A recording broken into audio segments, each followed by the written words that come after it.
ये एक बहुत छोटा अनुभव है जो मेरी दादी माँ के साथ हुआ था। मेरे बड़े होने के बाद मेरी माँ ने ये बात मुझे बताई। मेरे पिता ने 1981 में दिल्ली में एक डीडीए का फ्लैट ख़रीदा था। जब मेरे पिता ने घर ख़रीदा तो वो इलाका अभी भी डेवलप हो रहा था, लेकिन मेरा परिवार पहले ही शिफ्ट हो चुका था।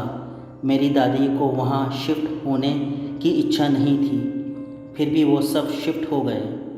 रात का समय था और मेरी दादी किचन में थी। किचन की खिड़की खुली हुई थी, ट्यूबलाइट भी ऑन थी और खिड़की के बाहर ट्यूबलाइट की रोशनी ज़मीन पर फैल रही थी। मेरी दादी खिड़की के सामने कुछ काम कर रही थी। तब उन्होंने एक कुत्ते को ज़मीन पर चलते देखा। अचानक मेरी दादी घबराकर बहुत तेज़ मेरी माँ का नाम चिल्लाने लगी। जब मेरी माँ किचन में आई तब तक कुत्ता पहले ही खिड़की से बाहर चला गया था, इसीलिए मेरी माँ कुछ भी नहीं देख सकी।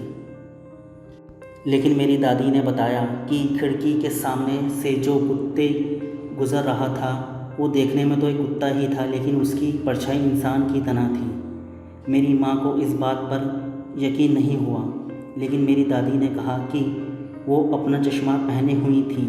किचन की लाइट खिड़की के बाहर बहुत क्लियर जा रही थी, इसीलिए उन्होंने जो कुत्ते की छाया देखी वो बिल्कुल साफ थी। पक्के तौर पर कुत्ते की छाया बिल्कुल इंसान की तरह थी। कुत्ते के साथ साथ छाया भी उसी के साथ चल रही थी। इस खौफनाक मंजर के बाद उन्होंने तुरंत खिड़की बंद कर दी।